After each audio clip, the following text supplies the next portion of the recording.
Okay, so welcome to the Not Equal Summer webinar series. We're running this webinar in conjunction with the summer school on social justice and digital economy.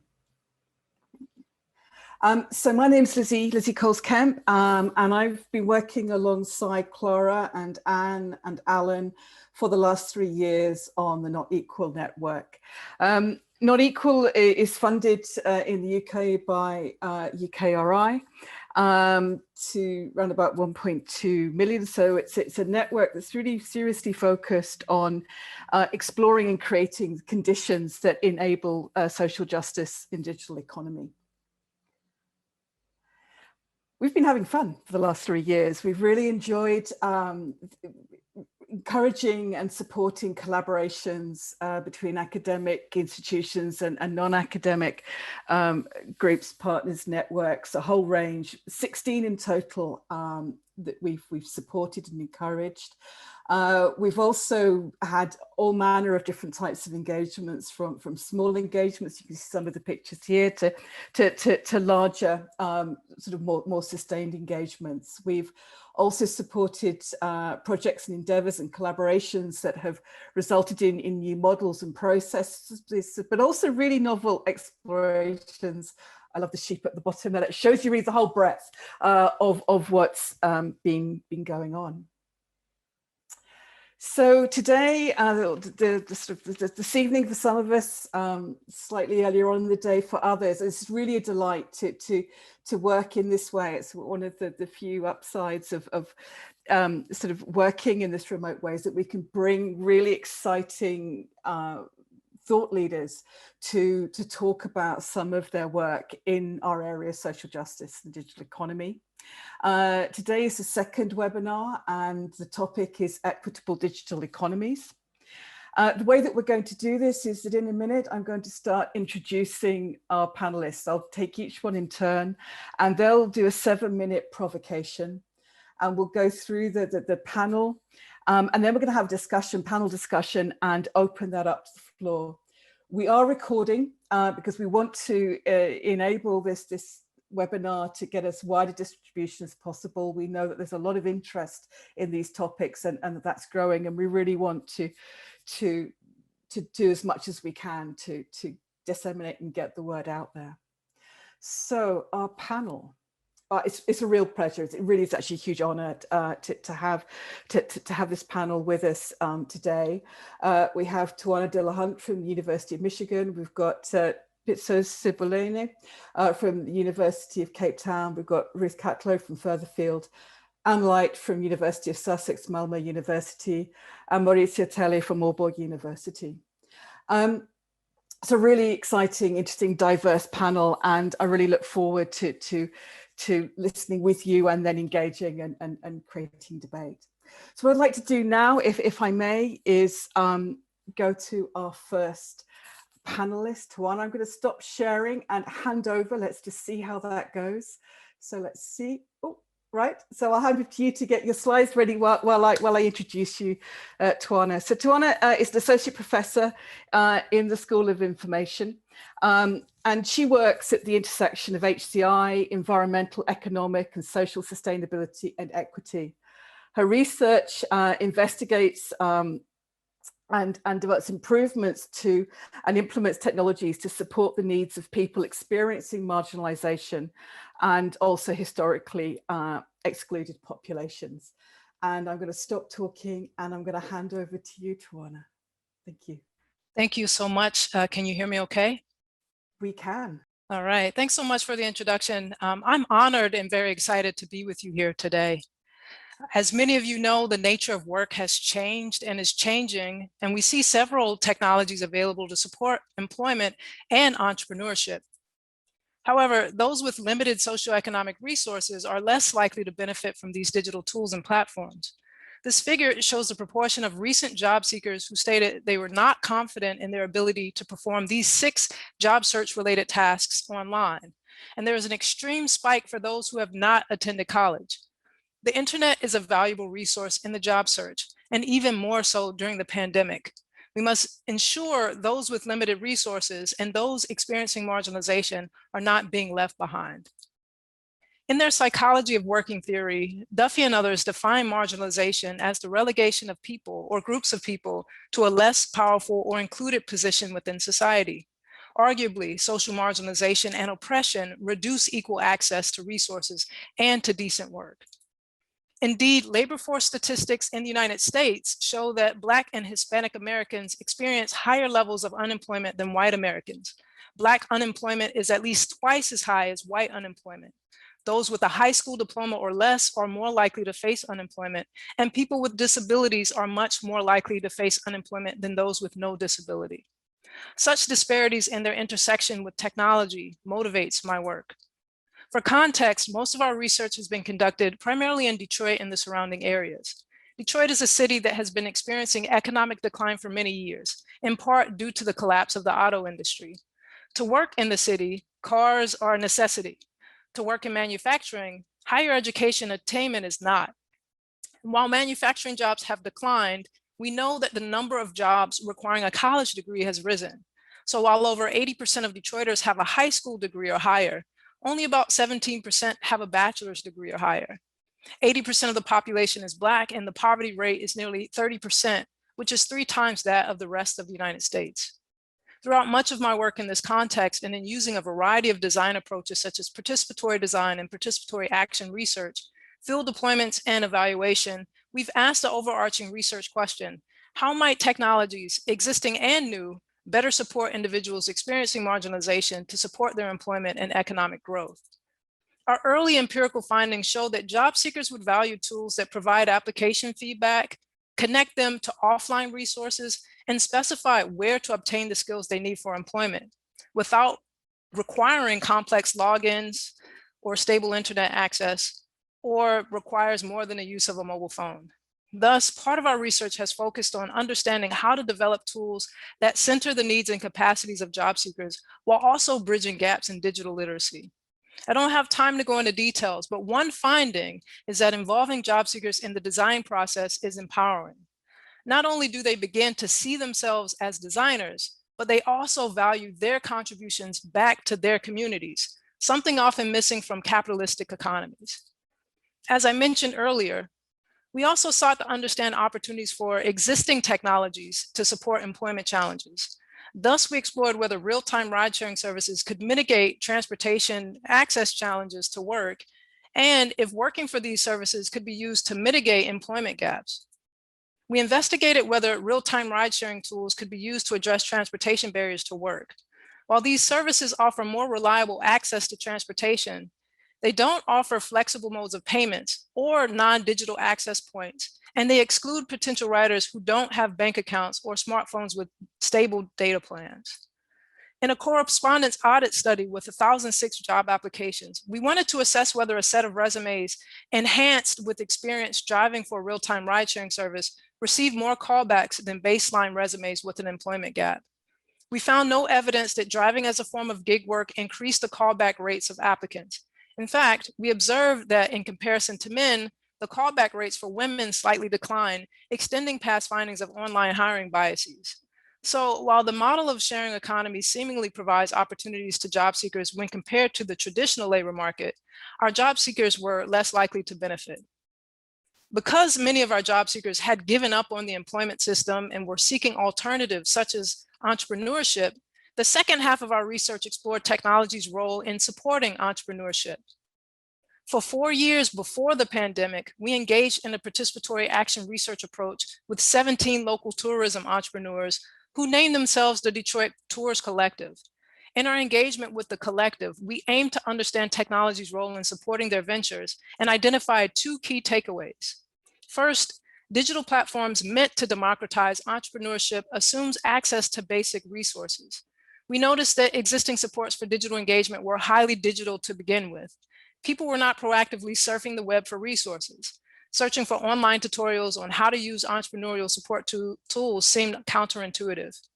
Platforms meant to democratize entrepreneurial activity did not consider local issues of class and race, which often made participating on these platforms unnecessarily difficult. And finally, low-tech social supports were necessary for supporting early-stage business progress online and offline. Many times this was needed to help entrepreneurs get their businesses up and running. COVID-19 interrupted the Tours Collective and forced community members onto the technological platforms they previously required social support to use. Thus, building on the notion of a collective and social support, we're currently piloting what we're calling a community tech workers program, a community-driven model that trains lay individuals to provide digital support to community members. This model employs local community members, trains them with tech skills, and fosters digital capacity to others in their community. The model eliminates the need for transportation. Going forward, our aim is to continue building on assets-based models like the Detroit Tourist Collective and the community tech workers to elicit other core values that entail alternative economies. Using speculative co-design with our community partners, we ask, what are the imagined economies and what is technology's role in supporting these economies? I'm looking forward to discussing your insight into our direction going forward. Thank you. Thank you so much, Tawanna. That was just great. So many questions, and I think it's a really great way to start to start this session. Thank you. I'd like to now move to Pitso, and I'll introduce you, and then perhaps you can get your slides up and running while I do that. Delighted to welcome our second speaker, Pitso Tsibolane from the University of Cape Town. Pitso is a senior lecturer in the Department of Information Systems. His broad research interests lie at the intersection of technology, culture, and labor. His research focuses on how societies outside the dominant European and North American metropole interact with digital technology through development lenses that center on their ways of being and voice. Delighted to welcome you here, and I shall now hand over to you. So hi and good evening, everyone. My name is Pitso Tsibolane, and as I've been introduced, I come all the way from the University of Cape Town. That's where I'm South African. This is home, and this is where I work from. And it is really an honor for me to be here. And I, as part of what I do on a daily basis, as a lecturer, researcher, and many other things at the university, I also am part of the Fair Work Project. Now, the Fair Work Project is a multinational project spanning many different countries and keeps growing. And what we are really all about, in a nutshell, is really to try to understand how fair and how beneficial and how decent is the work that digital platforms, especially digital labor platforms, offer for people. And of course, our interest, being people of the global South, is to really understand how people of the global South are faring compared to everyone else in this new ways of work. And we have found quite interesting things so far, and we would like to keep doing this type of work and keep sharing and just trying to understand how everyone is doing. So today, I just want to focus on a small little aspect of what we do. And I have entitled my talk today, "It Feels Like Slavery All Over Again." It is a provocation, and I hope the audience receives it as that. But where does this come from? This is actually a direct quotation that came out of a discussion or an interview discussion that we had with an Uber driver in South Africa. It's a Zimbabwean gentleman who, out of necessity, has found himself in South Africa, and he finds himself, driving for Uber. And when we were asking and trying to find out from him, really trying to get, under the whole, discussion about, how fair is this work? How beneficial is it to you? The thing that he said, which struck us, was this feels like slavery all over again. Of course, this is not everything that he said. This is just one of those quotations that came out of it. But what he was trying to share with us is that I am grateful to have a job. I am grateful to find myself part of this new platform which enables me to do the things that I was unable to do before. In Zimbabwe, where I come from, you know, my struggles and the collapse of the government there, and I'm here and I'm trying to make a new living for myself, and I'm finding myself instead, you know, getting something out of this, but at the same time feeling like somehow this is not the way things should be. It seems to me like this new way of work requires me to work much longer hours than I would. It has compromised me, and I've had to do illegal things, you know, such as like identity cloning and things like those, just to survive in this way of doing work. I've had to moonlight and do multiple jobs all at the same time in order for me to be able to just live, right? So the idea is that these platforms, these new ways of work, are all evil or terrible, or they are enslaving people, you know, like the provocation is trying to say. But what it's saying is, what do we think about fairness and treating everyone in the same way? We have many cases of Uber Eats drivers who themselves cannot afford food. Right? We have cases of Uber drivers who are unable to make a living even after having worked for 18-hour days, sometimes 24-hour days, just to try to make the payment for the rental of the car that they are using, and they're facing a whole lot of other precarities that are usually associated with the global South economic situation. In South Africa, we've got a high levels of violence that is directed towards Uber drivers, for instance, and there's a lot of violence and fighting for routes or routes, you know, between the traditional taxi industry. All of these things, you know, it's almost as if no one cares that the Uber workers have to face and have to deal with. And we keep asking ourselves, what is behind this? What makes this to be possible, that we are giving people this way and we are branding it as this new way of work? Well, there's many reasons why perhaps this is the reason, and many people have opined and theorized about what's driving this new way of doing work and a new way of doing life that seems to be so so unfair, so not decent, but we seem to be doing it. We are all using Uber rides, and we are all using Uber Eats, and we all using all these gig workers who come to clean our houses and do all of these things. Why? And we think that there is something to be said about the ideals of the digital society and the idea of this new gigified and datafied and very isolating environment that these platforms tend to be allowing and creating.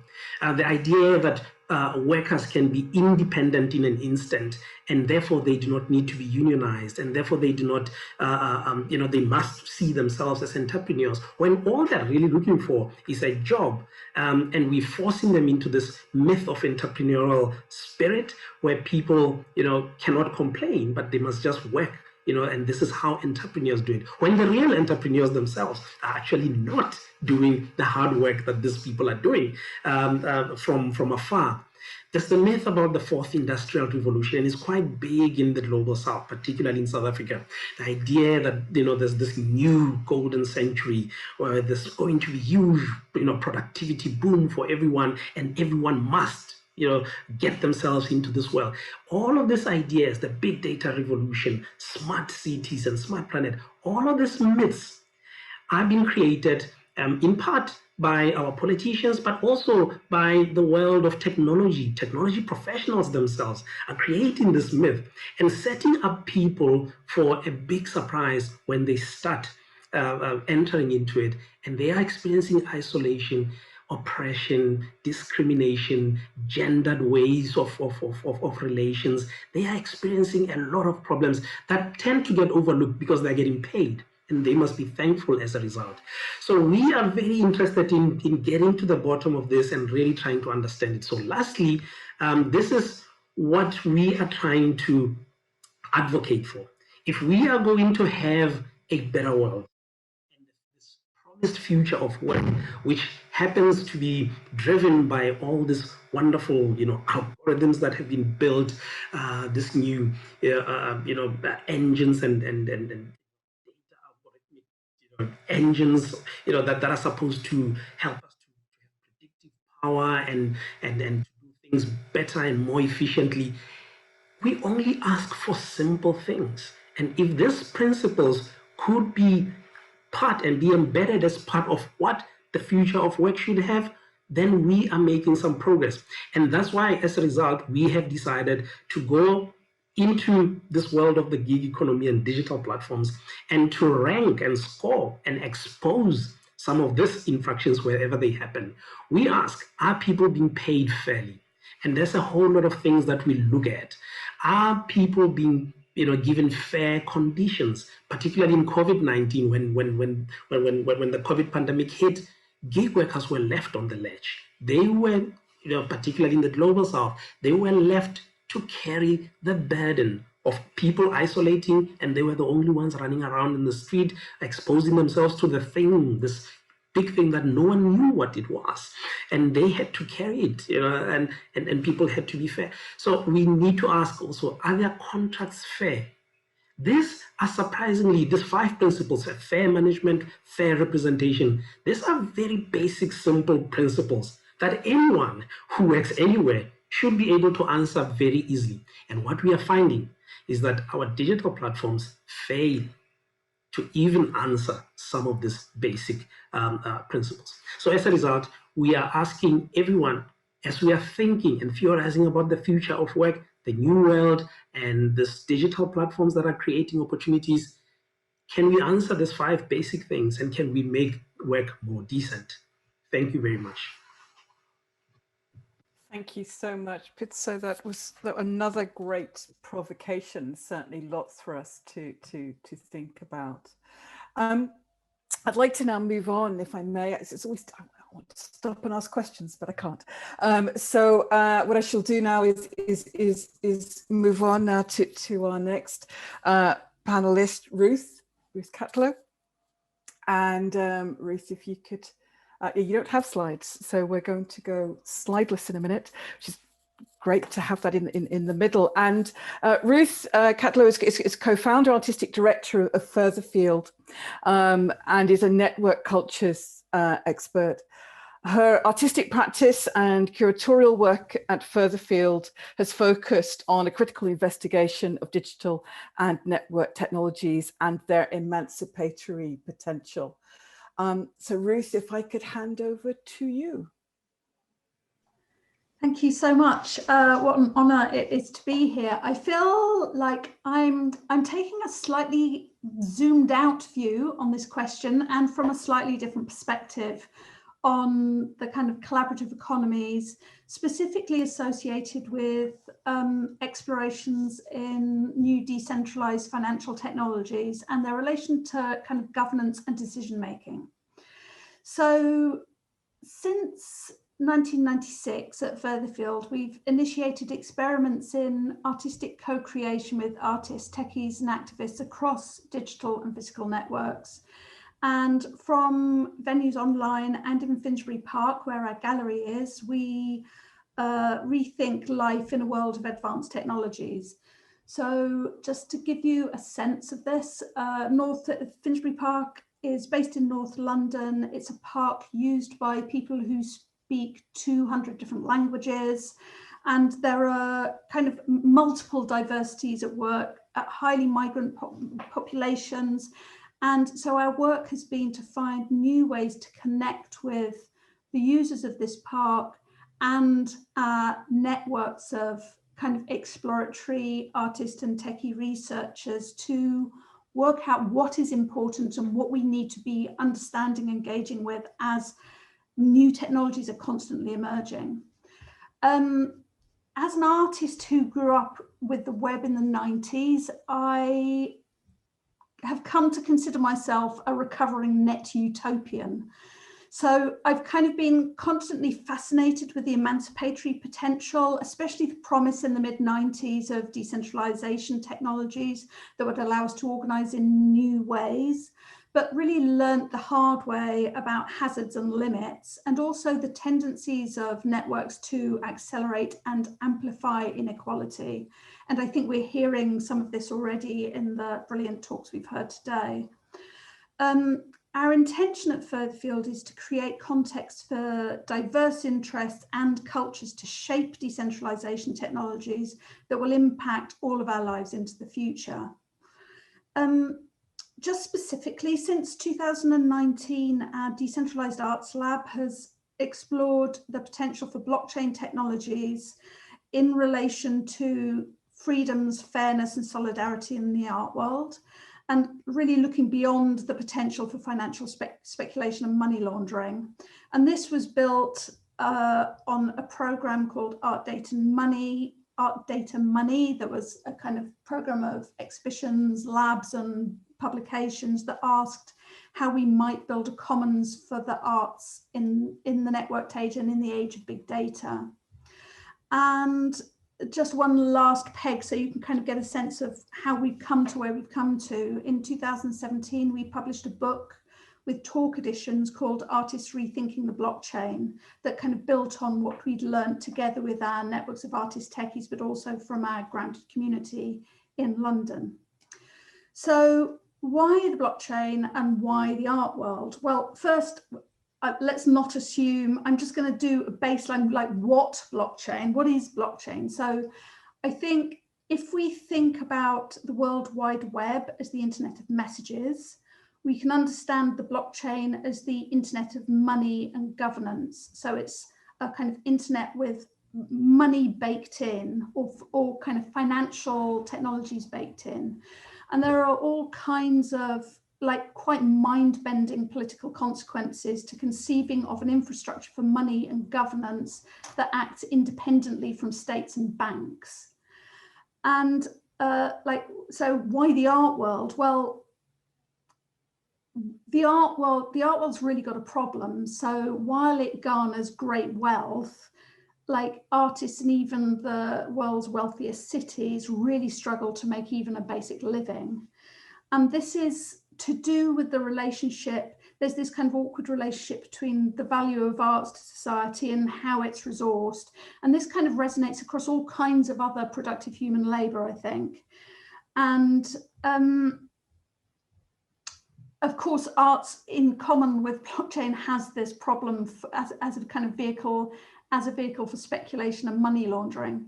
So together, the blockchain and arts provide a kind of powerful context to carry out critical experiments. And this is, I think, because of the relationship between art, value, and money, the tension in the art world between relational work and the commodification of artwork, and also artists' engagement with self-organizing and infrastructural critique. So I think for these reasons, I think it's revealed a really kind of strong range of practices and some important work is kind of coming up in this field. We've been developing a number of projects ourselves at Furtherfield, including actually one from the Not Equal, funded through Not Equal. So this was a project called Algorithmic Food Justice, in which we used live action role play to look at what decentralized technologies might bring to a community city farm based in London. Another project, it's helpful sometimes to have examples, is Culture Stake. So this is a project we're testing and launching this summer, which is a web-based voting system that uses quadratic voting on the blockchain to allow everyone to vote on the types of cultural activity they would like to see in their locality. And we have a number of other projects that are kind of testing some of the kind of rhetoric and claims that are made for blockchain technologies around the potential for new kind of emancipatory decision-making and decentralized governance.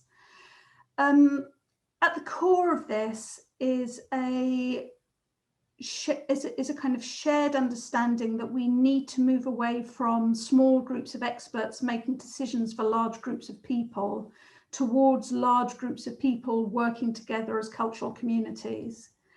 And the art world and beyond needs new ways to distribute power and autonomy to more diverse people and beings, and to nurture systems of healthy interdependence. And so for us, we see that the value of having artists working in these tech spaces means that kind of along with our commons inspirations like Elinor Ostrom and Silvia Federici, it allows us to put culture before structure and to allow us to kind of really work through some of the kind of, the hazards basically of these decentralized technologies by working them through with grounded communities and seeing what value and what dangers they might hold. Thank you. It's just fascinating, and I think really struck there by the breadth. So we look forward to digging into that more in the panel. As always, I must move on, but lots of questions. Thank you so much, Ruth.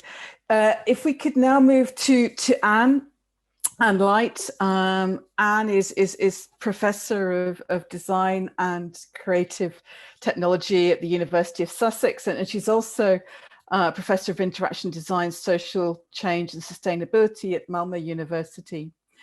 Anne's work addresses themes of social and ecological justice, the co-making of futures and the politics of design.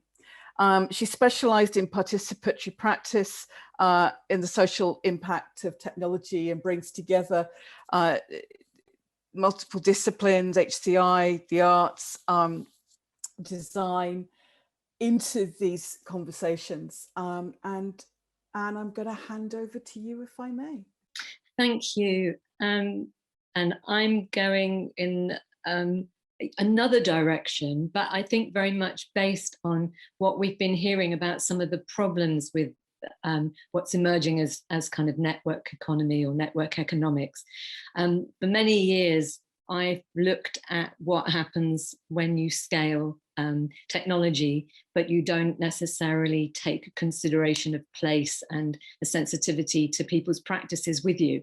And then you just get something that's very totalizing and something which has the ambition to become a monopoly. And we see that the tools of the sharing economy, for instance, have done that. And I've heard very eloquently from Tawanna and Pitso about the awful impacts that that can have on people. But my work has very much gone in a different direction, and it's tried to find small spaces of what Davina Cooper might call everyday utopias, or something that's happening now that could promise something better to come. And I'm trying out these ideas at the moment, and the idea of how do we not just have different economies, but actually design economies to be transformative. So I'm just going to put a promise of something that could be different. Eco-social justice requires a redistribution of resources and capabilities, and then talk about what's motivating this to some extent is that we need now, because we're in a state of drama, shall we say, not just in developing regions which have been in a state of drama and go on rolling through because of historical eventualities and colonialism, but now a state where actually if the world doesn't pull together and we don't stop totalizing things and alienating ourselves from place, we're in a much more parlous situation than we were even 50 years ago.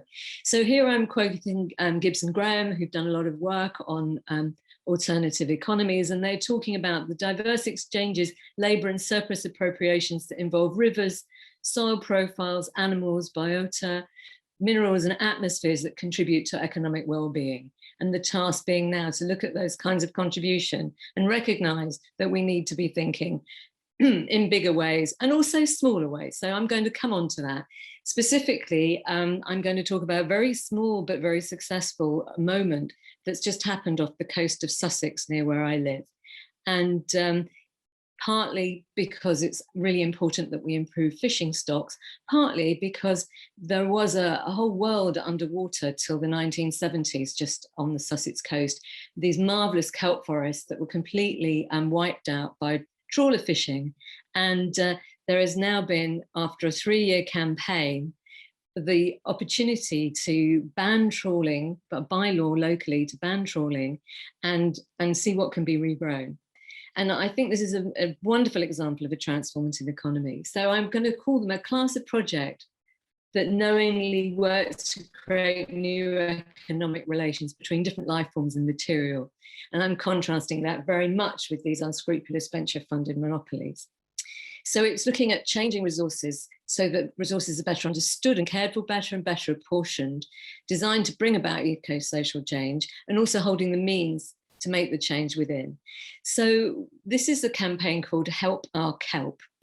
And you can see already that there were a lot of online presence, there were films, there were logos, there were maps.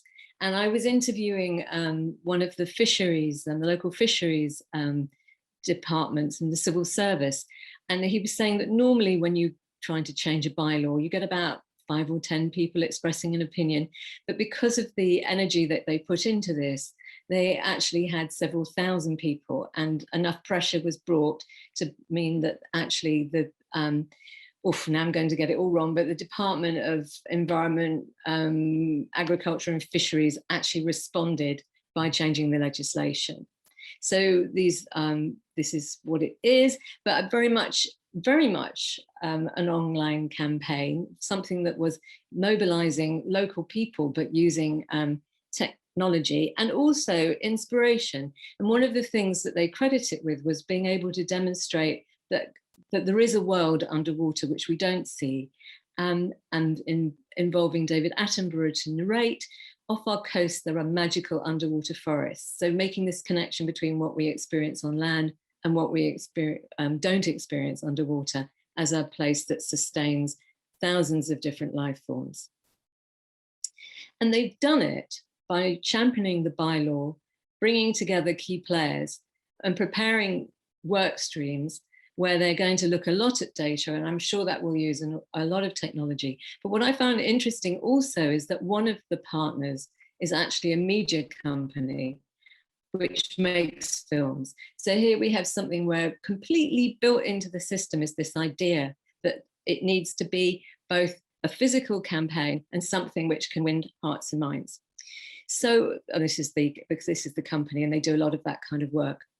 Now, one of the reasons that I've linked it to relational assets, so that's the transformative economies, is that when we start to work in this kind of way, all kinds of new connections get born. Most of my work in this area has been done with colleagues looking at how we share in place. But I was interested to try and expand that to see whether the principles that we were finding there would stretch, whether you could actually develop a rich culture and then use that as a way of thinking differently about people's confidence levels to actually take risks and try and campaign and try something new and try and create an economy or just a small shift in initiatives to see what's possible.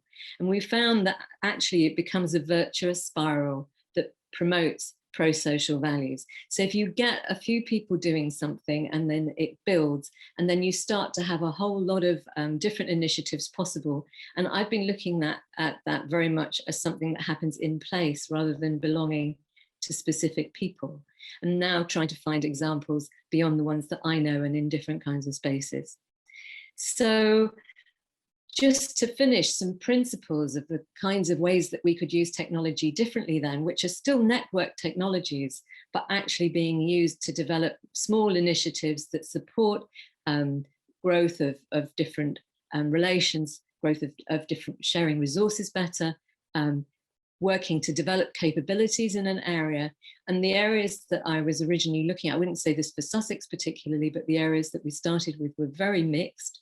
And we saw that there was an opportunity for everyone could benefit. Not everybody benefited equally, but we know about that. So what can we do? We can understand and harness the potential of technology, which might need its own work within that community, managing sharing practice and sharing out the work and the gain, planning for trust to deepen and spread, making participation with relative strangers meaningful so that people come together and do more work together, connecting to other services and agencies, proliferating ideas as we've just been seeing, and evolving management to include new actors and their contributions so that people are actually being skilled up locally. And that's enough from me. Thank you very much, Anne. And I'm really struck as I listen to all of these, what a rich set of directions and provocations that we have. And I'd like to, if I may, go to our final panelist to sort of complete the set. So Maurizio, if I could sort of get you warmed up as we set up. So this is delighted to welcome Maurizio Telli, an associate professor in the Department of Planning at Aalborg University. He works in interdisciplinary context, focusing on the political dimensions of the production and use of digital technologies.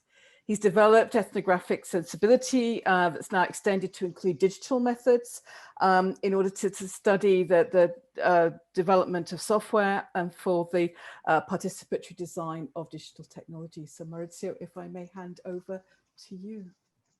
Yeah, thank you. Thank you.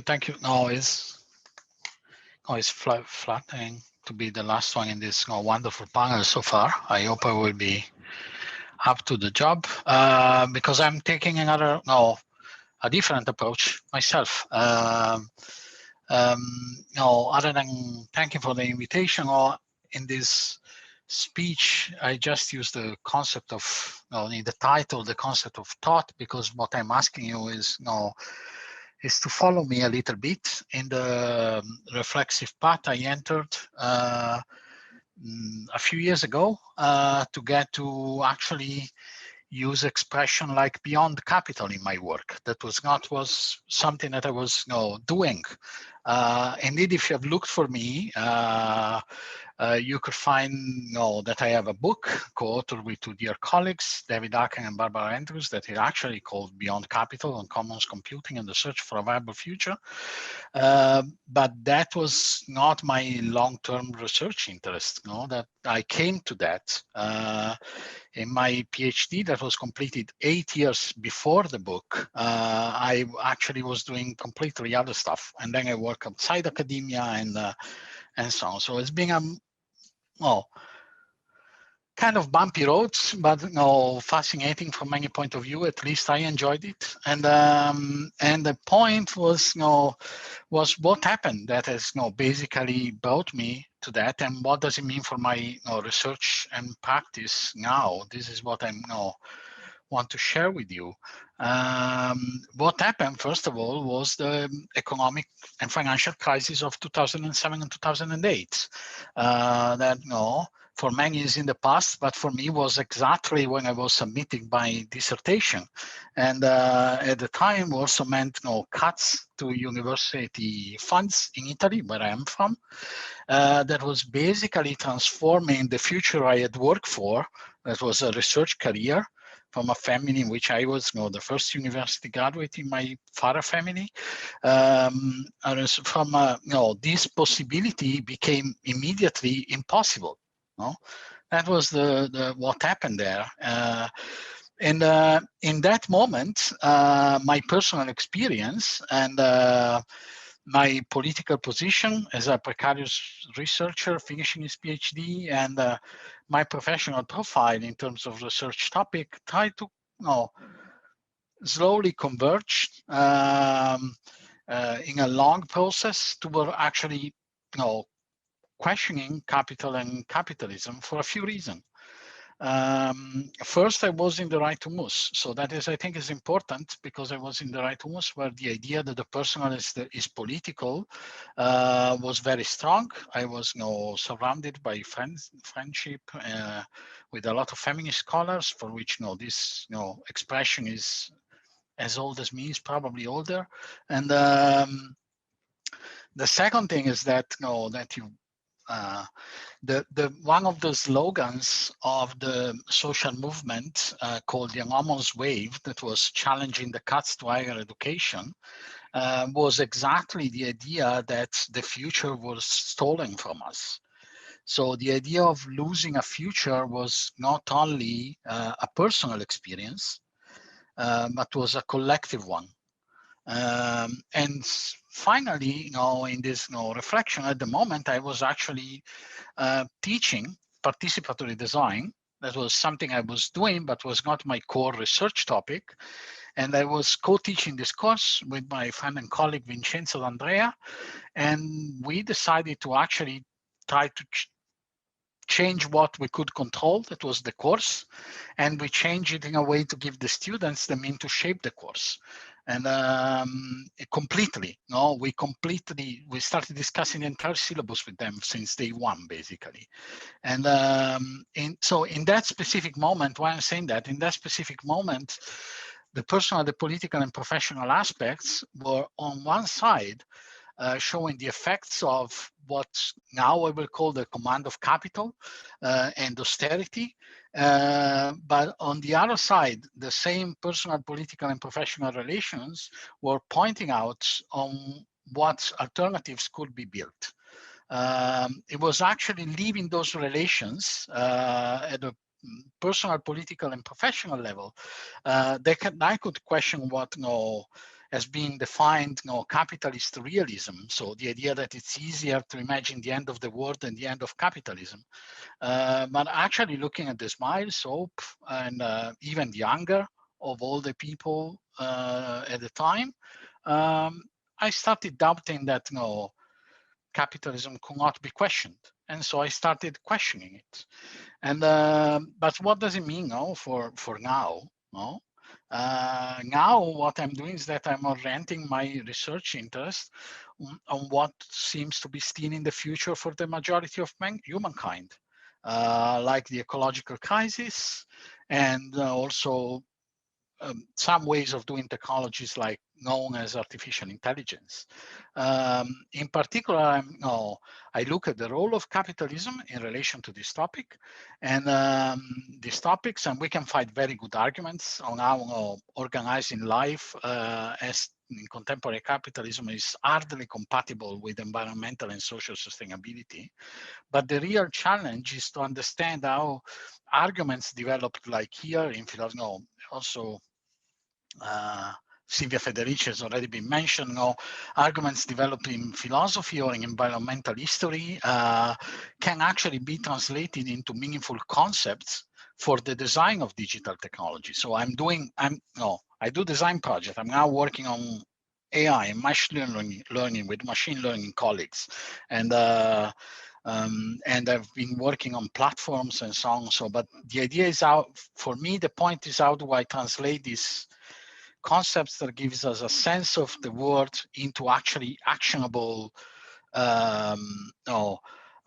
way of thinking in designing technology. And so this is for setting the agenda to what influence the future is one thing. The other thing I do, and this is where participatory design has become fundamental for me, is that there are already a lot of people and social movements and organizing and mobilizing that actually question capital and capitalism in relation to the ecology and digital technologies.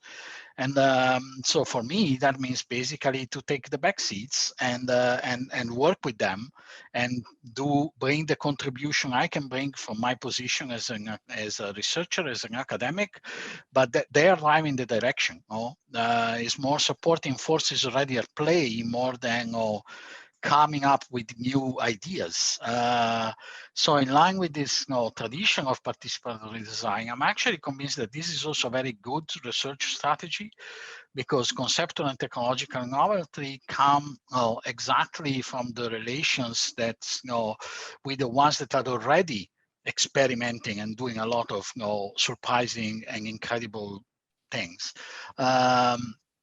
That also, I should stress it, also means to contribute to the academic debate in a way that remember to the ones who have been doing it, that PD is not only participatory design, is not only a set of methods, but is actually a strategy to live with the conflicts we are part of. And finally, one of probably the concept that I'm working more with now is the concept of commoning. And this is an example because this concept is not only academic, in fact, it's more a concept adopted by social movements, the social movements I was talking about before than an academic one. And I find it particularly interesting because it allows to focusing on a set of practices that are the practices of establishing and maintaining democratic governance on a resource or a production process. So it can help us look at technologies as what we actually control or what we use to democratically control something else. Looking at the practices of collective governance, the concept of commoning help us to question some epistemological assumptions that are common in technology making, like assumptions on the individuals, assumptions on established criteria, what is efficient or what is efficacy, and also conventional framing of social relations that we have we've been immersed on. And moreover, this is the real conclusion of thinking in terms of organizing life differently from private property or state control. That is what commoning point to. The concept of commoning can actually help us question existing institutional arrangement and also trigger processes of imagination and actually imagining what can seem impossible. That is to go beyond capital. And yeah, and I finished. Fantastic. Thank you so much. Wow, that's 5 really excellent, thought-provoking provocations. I'd like to thank everybody very much for producing that and helping us to bring that together. What I'd like to do, we're going to have a discussion as a panel, but before I do that, sort of play back how I would put these 5 provocations together. There are lots of ways that we could do this, but just to sort of start, I thought that the first to Tawanna and Pitso just really brought home the implications of getting this wrong, of the real drama, but also the pain and the continued suffering if we continue down the route that we're on. And I thought that was really the number of the points, but also what we might think to do differently. Ruth, I was really struck by these really very different types of interventions that really work with how technology in practice, how we might imagine and how we might work together across communities to experiment and work with different ways of organizing, different ways of engaging. And Anne and Maurizio, I was just blown away by this idea of utopias and daring to imagine different. And I think that's so powerful. But in very, very different ways. So what I'd like to do as the chair facilitator is ask a question, and then we'll get into discussion. And we've also had some great questions in chat and Q&A that I'd like to bring out. So please keep adding those. But what I'd like to ask the panel, if I may, is what's the one thing? Where's the one thing that you would start? And I know there are so many things, but if we could just go with the one thing, to pick up this point that Pitso raised, that the ideals of digital society are really off kilter. They're not decent, they're not fair, they're not just. So if we were to start, if you were to think of the one thing, could I just ask a horrible question, what is the one thing? And then from there, we can go into discussion. Who would like to start? Or do we? Anyone like to? Ruth, go ahead. Yes. I think we need to start with a principle of care first and profit second, or maybe even further back. I think centering care would be like, if we were genuinely to do that, we would start to put a lot of things right very quickly. Fantastic. Thank you. Who'd like to? Yeah. So yeah. Let me just try that. Just thinking about it, I had a chat with a fellow researcher from Chile, and we were talking about what they're doing differently, and the West Global South, people, and both of us were drawn to this idea of what in most South American countries they'll call buen vivir. And then I said to them, oh yeah, what you're saying sounds to me like what we in most sub-Saharan Africa we call Ubuntu, right? These are the two sort of ideas, and we were thinking, these are ideas that are almost in modern society are kind of like marginalized on their own. They're looked down at, they're nebulous. No one knows what they really are. You guys don't really know what you're talking about. It just sounds like this airy fairy thing. And we were saying, how do we this thing that sits, that's so embedded in so many of us, how do we bring it forth? And I don't know, when you asked the question, that's the first thing that came to my mind. I thought, how do we make the world a better place? How do we think of living well? And how do you think of humanness? How do we take this fast-paced world into this frame of mind of saying I am because my fellow humans are, and my being is directly related to their wellness, and I will never be well if they're not well. And I suppose it sort of it resonates with what Ruth has just said. We need to be thinking in this way. For us, talking to him and talking across thousands and thousands of kilometers apart, we were thinking about this one similar thing. So maybe I would just like to throw it out there, and I know I'm not doing justice to the idea because I'm not explaining what it is, but I think people know somehow, everyone, and it's not a global South idea. This is a humanity idea. It's something that connects all of us, that we are interdependent. And if COVID hasn't reminded us, shocked us into this realization that we're only left with ourselves to blame. If we end up with a worse world or worsening world, it's because we are ignoring the obvious signs. Thank you so much. Maurizio, I think you have your hand up. Yeah, so. yeah, because Pitso gave me a great thing. I think I agree with what has been said. Absolutely. But if I need to take one thing, at least one thing I care about, is if we are nurturing the capacity that in Chile they will start a new project, CyberSeeing. Are we building the capacity to be so ambitious? To think about the infrastructure for the society of Buen Vivir or Ubuntu of care. This is the question. This is what I will start asking myself this question. Are there capacity around to have the ambition like CyberSeeing, to rethink that you can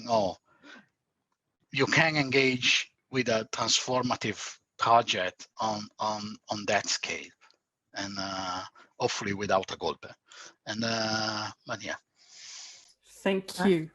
I agree with what everyone has said. Ruth on centering care, definitely fits with the Ubuntu principles. I found myself reviewing principles and reading that work.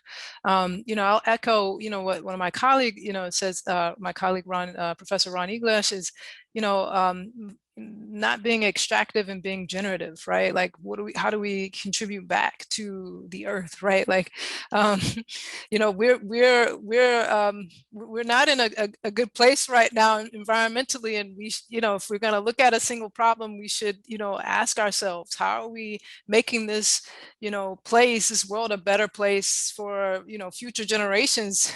Will there be future generations? I mean, I think that's, you know, one question, but, you know, a question that I always tend to, you know, consider is, who are we not considering? You know, who are we not hearing from? And you know, center them. Well, that's a hard one to follow, because I absolutely agree. And I was teaching just the other day about these small initiatives where people came together in villages and small communities to make a difference. And my students were very skeptical about the impact that could have worldwide. But then they said they began to realize that those people actually started to realize they had agency and that they could achieve things and that they weren't going to take other things lying down. And that really changed how the students regarded it. And then they suddenly thought, actually, if everybody was doing that, then all the practices that we don't like would disappear, because bottom up would just put pressure on top down and things would change. So I think my one thing would be that every community is getting caring and getting bolshy. Love that word, bolshy. Excellent. Caring and bolshy. That's a fantastic combination. Thank you so much. So to then sort of press on, we've had a question in the chat that came in after Tawanna's talk, but I think it actually fits across the piece. How do we, if we're going to engage and we're going to work bottom up, and we're going to make sure that the unheard or the unvoiced are voiced, that we create those spaces. And if we use technology for that, the question that came in is, how do you overcome the difficulties of working with people with different levels of technological literacy? And I suspect you've all got views on that, but Tawanna, as this was originally for you, if I could go to you and then open it up, that would be great. Sure. I mean, we meet people where they are and remind them that we all bring in our own unique strengths. So there's a lot of fear around, you know, technology with a lot of populations that we work with, and you know, letting people know that, hey, you got this, right? Like, it might, you know, it's going to take some time. Some things that we've done is we realize that, you know, people just don't go on Facebook and, you know, type the name of their business. They want to write it on paper first. So create the scaffolds for people to write it on paper first, if that's where they are, so that when they go to the site, or if they need to go to the site, they can do that, right? It could be about, you know, connecting people. Some people are like, you know, I really don't care about social media. I don't want to do this. Okay, let's find someone who loves to do this, right? Who has the strength, and let's connect. You know, so I say, you know, meet people where they are, and be nimble, adapt, and be patient. And is that something that you find that the students and researchers that you nurture through this process, do they take to that naturally, or is that quite scary as a to start that in that way? I think I've been lucky in that my students are great, right? Like, in terms of working with people with varying tech, you know, capabilities. I talked about this community tech workers program, and I have, you know, one master student who talks on the phone and walks, you know, people through it, and they engage, they have conversations, and they talk through it. And we just finished our last kind of community tech workers huddle or training, and I mean, just the difference, you know, now someone can log into Zoom alone, whereas before, you know, one of us would need to go and help out. And it's just recognizing that, you know, progress, celebrating that progress, and knowing, you know, we're all in different places. She'll be great at, you know, teaching someone else how to use technology herself. She'll be better at communicating than, you know, others. But I think we've been lucky that we just had a great set of students. Yeah. Brilliant. Thank you. Does anyone want to add to that? Anyone want to add their experiences of working with community development. Yes, Pitso.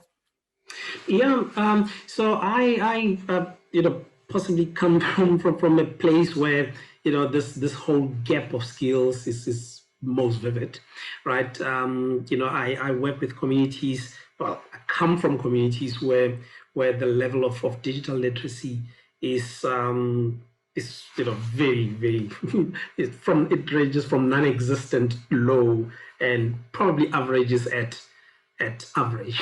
The highest is like an average. Community people that just haven't experienced social economic empowerment, and they just are battling through, while at the same time I am also part of this world that is very technologically driven. I study technology and I'm part of it, and I constantly have to, we're heading towards our winter break. I'm going back to visit my father. He can't use a computer. He can't, this year I'm actually bringing him, a device. I'm sharing with him one of my own devices so that I can have video talks with him, because I can't see him as often as I would like to because I'm still not vaccinated. So the idea that comes to me is this whole idea of digital empowerment, and that's the work that still has to be done in many parts for billions of people on Earth.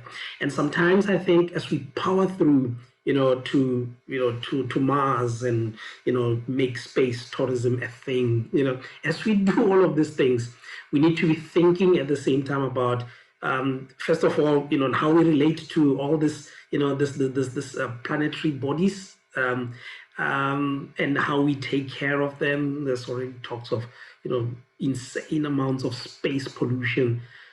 So as we do all of those wonderful things, we need to also be thinking of some of the basic stuff.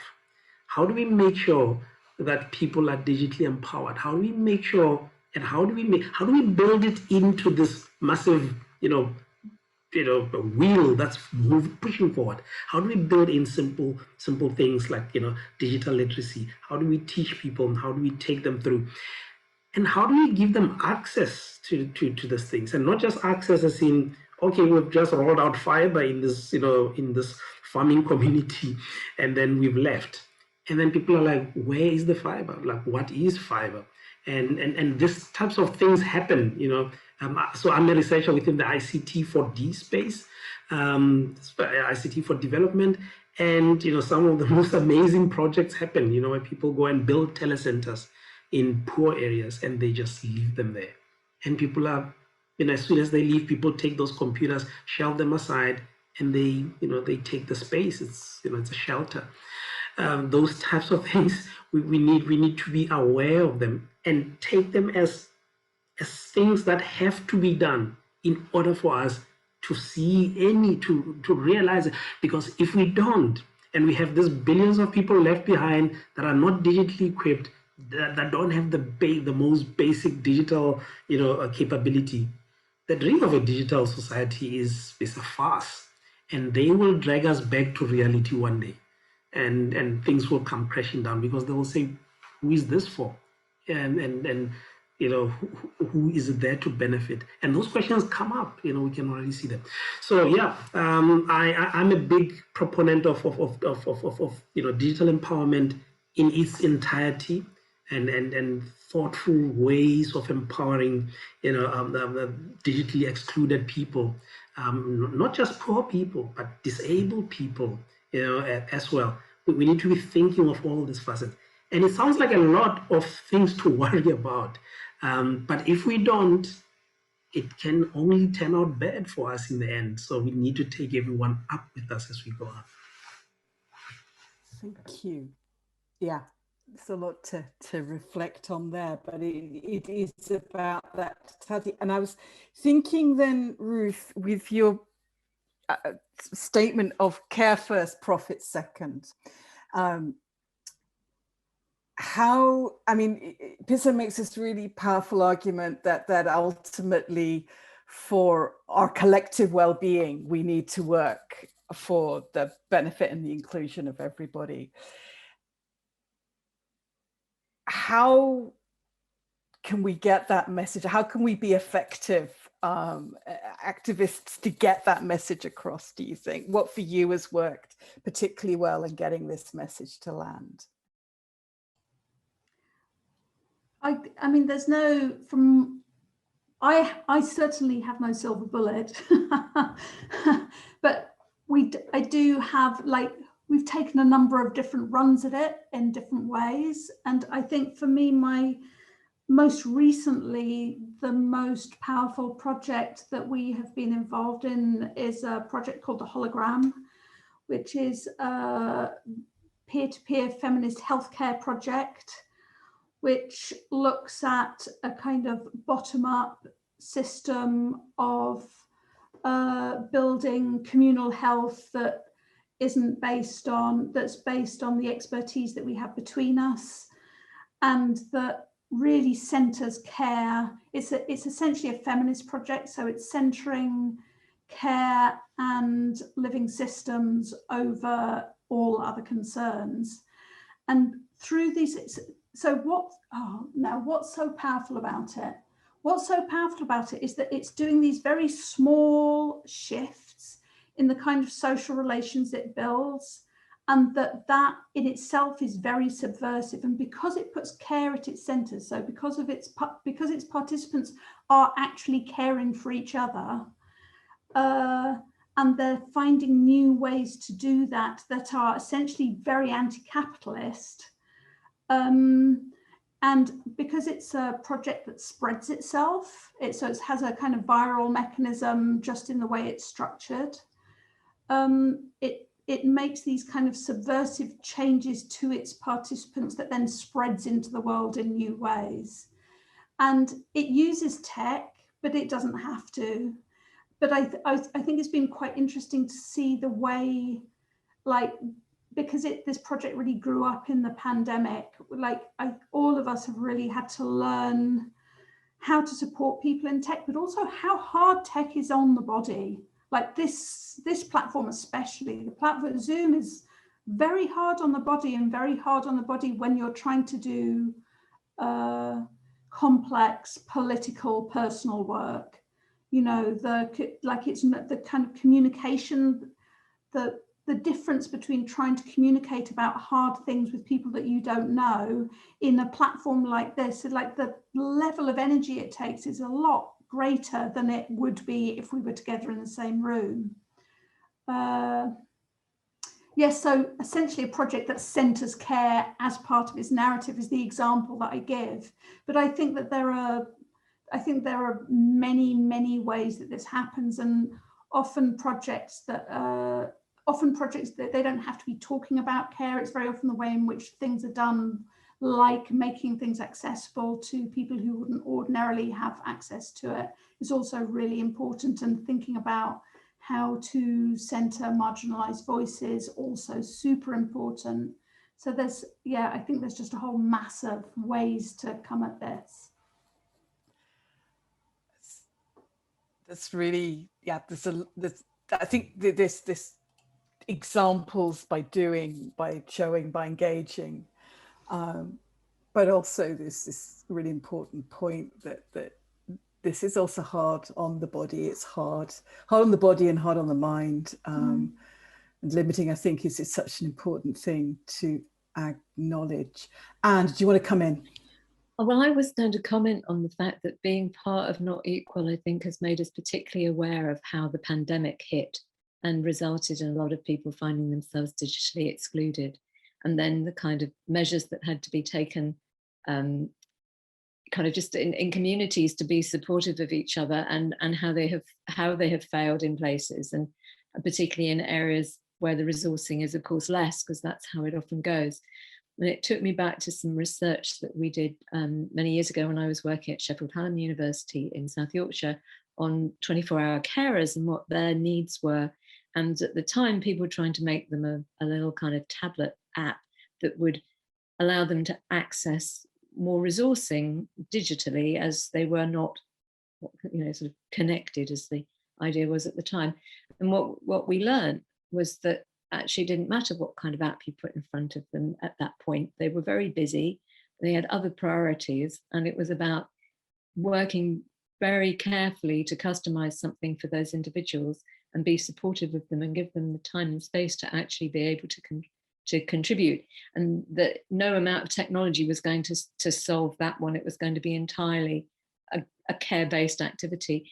And so one of the things I think that's been quite positive in some areas has been the way that we've been turned back on care quite specifically by crisis, but also just the huge yawning gap that has been revealed now, and how we address that, whether we want to become more digital, as people are saying, this idea that people are going to stay working from home. But again, every time anything like this happens, it's just driving a new wedge between the people for whom that's easy and the people for whom it's going to be nigh impossible. And in some ways, I'm quite becoming, as somebody who actually, went into human-computer interaction to understand what computers do to people and with people, becoming more and more critical of any kind of technology enhancement, because it always creates a new digital divide, and it always leaves people behind. And I don't see that we can bring everybody up, because there's always something else. Thank you. Marcia, politically, I was going to hand over to you actually, because so politically, what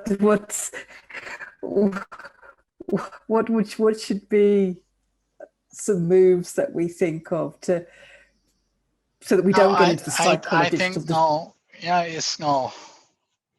I couldn't agree more on everything that has been said. But when Anne was talking about COVID, I think there is a point.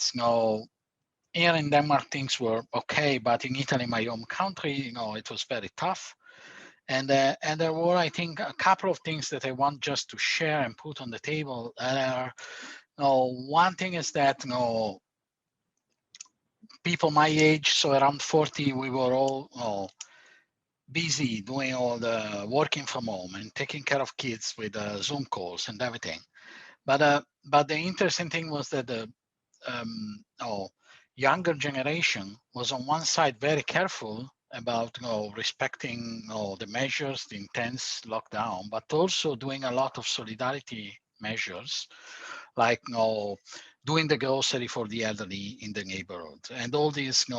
There were brigades in the big cities. There were brigades of young people doing the groceries for the elderly, and that was, for example, technology facilitated, because they could organize who is going to whom, and in a moment in which actually you were forced. At the time in Italy, you couldn't go more than 200 meters from your place of living, except to go to the supermarket. So those were the rules.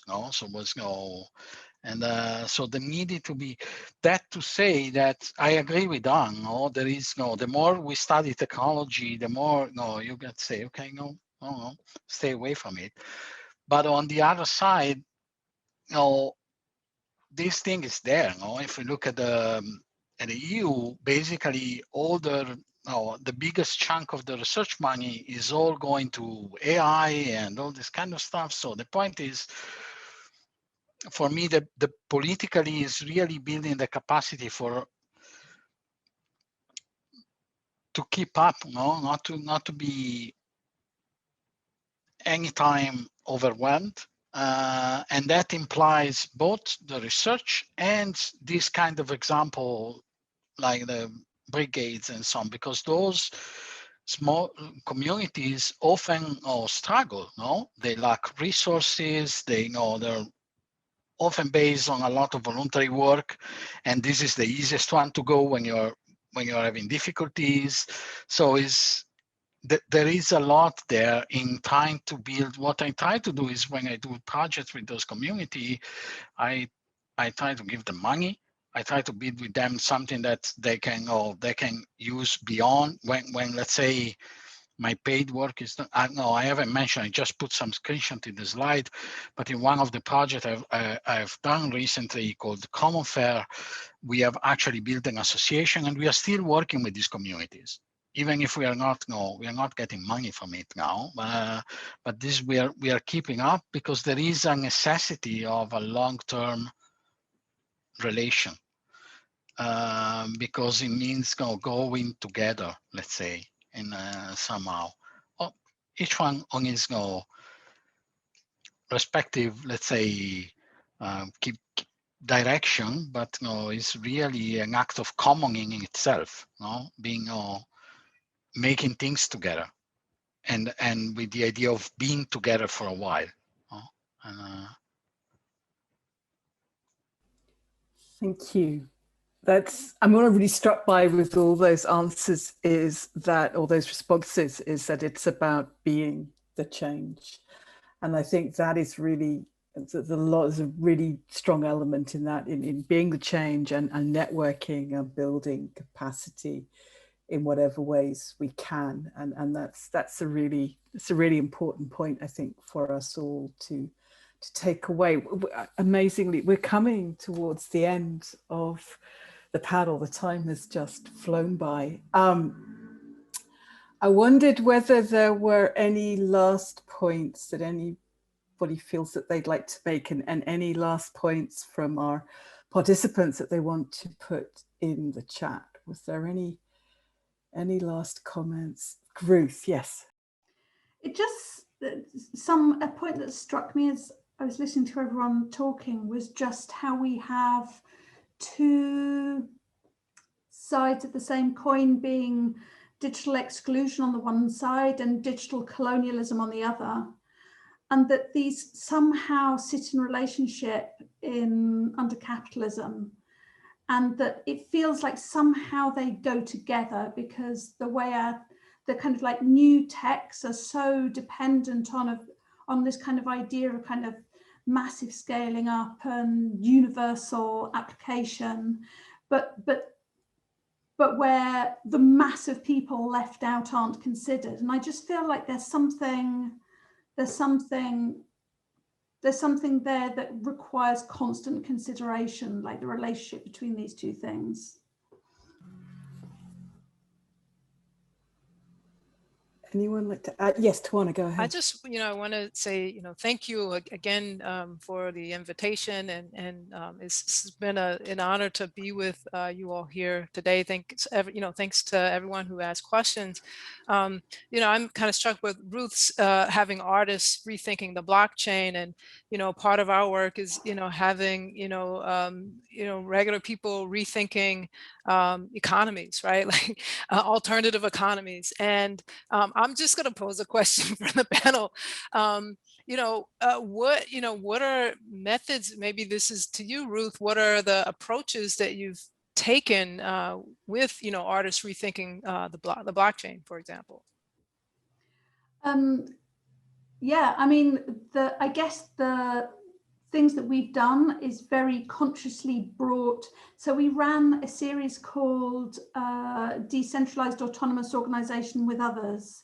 And it was a series, so DAOO is the acronym. And this was basically a series of events that would bring together people across disciplines and different cultural backgrounds. So across business, research, art, and then quite often using design methods or artistic methods like role play and like agile methods of design to look at the potentials for the blockchain and the possible hazards of the blockchain through these different lenses. So we did one for like doing good on the blockchain was one. Another was another one we ran a 3-hour LARP called What Will It Be Like When We Buy an Island on the Blockchain? And this was to think about what different kind of political complexions might be produced because of the way the technology is. But by having people from very different backgrounds, you get to learn fast about what might go wrong, and kind of what the affordances of these technologies are, like where they're likely to go, and how people are likely to think about them, and those we found really useful. And then most recently we've run prototyping. So we've run these Art World blockchain prototype projects with working with a kind of intersection of arts institutions and then community groups in different, actually we had one in Johannesburg, in South Africa. We worked with a group in Hong Kong and another in Minsk. So really, again, trying to do this bottom up, like having these different kind of community drives, motivations and needs shape the way people think about the technology, and hopefully so that it doesn't just become the domain of a very narrow group of people with a very particular way of thinking about the world. Thank you. Direct challenge to digital capitalism, which is great again in action. Pitso, yes, any last? Yes, again, also thank you for the opportunity, and thanks for this wonderful talk. I've certainly learned a lot. And maybe just my last parting shot is, I mean, as I remain an optimist for technology, a techno-optimist of sorts. I think technology does in itself hold a lot of promise for the world, and I think it's something that if we get it right, it will enable faster development and faster improvement of people's lives, and as a result, I do not want to see it as something that must be thrown out in order to rethink the world. It's something that's so powerful, but we need to be at all times, just be cognizant of all of these other things that it comes with, and we just need to remain sensitive. I mean, with COVID, we've realized, the amount of social alienation that that can, in a way, result in unintended consequences. When people are left with technology on Facebook, and what Facebook can, what ideas Facebook itself or this machine can do to their minds, and they can actually act it out and try to overthrow governments, for instance. So we need to be aware of that and be sensitive to all of this darker, side of technology as we do it, with the idea that if we corrected these things, if we applied our collective wisdom as humans and our connectedness, we will be able to imagine or reimagine a better world. Thank you. And Maurizio, any last points as we go? Yes. Yeah, I'm going. I mean, I'm not a techno pessimist, but I do think that we get the technology that reflects the values of the society, but then it also creates the values of the society. So I think the thing that really needs to happen is a little bit more savviness about the direction that we're heading in with the way that we're going, and some kind of I think our speakers yesterday was talking of red lines of things that we just shouldn't be doing. And to me, there are starting to be some very apparent red lines where we need to pull back, but I don't know whether we've got the political power to pull back. So those are the questions. If we want social justice, we have to enshrine it, as people have been saying. Thank you. Maurizio, any parting? Yeah, yes. I agree with what Anna said, but I will try to answer Tawanna's question. What method do you use? How do we do it? And what I've been trying to do together with my colleagues, in particular, Mela Bettega in Madeira, in Portugal, has been engage long moments of ethnographic work, engage with people to figure out in communities what they want, what is they are concerned with, not what I am concerned with, what they are concerned with. And then say, okay, in this picture, we know a little bit about technology. What do we know? Can we try to propose something? Then propose very modestly. And Mela is doing amazing work because she has spent a lot of time with this group of people, and then say, okay, this is what we can do. Do you think it makes sense for you? And being very modest. At the end, when we write papers, we shouldn't be so modest, or at least we are told not to. But the reality is that when we talk to people, we should remember that winged from many point of view, professionally, we need them much more than they does. And that should be reflected in acknowledging that there is no title that holds. At the end is people talking to people and trying to do things together. And what a fantastic way to finish. That is just that's a great point to take with us. I think we are up on time. I'd like to thank the panelists for giving time and for putting thought into provocations and for a delightful conversation that certainly given me a lot to think about, and I'm sure everybody. I'd like to thank participants who've been here and engaged and also thought and reflected, and it's just how these ideas will then percolate and go on in the summer school for the rest of the week and beyond. Anne and Clara, I'd like to thank you for running the summer school, for putting it together and for putting together this really exciting webinar series. And of course to Jonathan and the team that have sort of magically made this happen. I wish everybody a good rest of day and a good evening. And thank you for some lovely sharing. And as always, it's a pleasure. And and so we'll leave it there and look forward to seeing you all again soon. Thank you.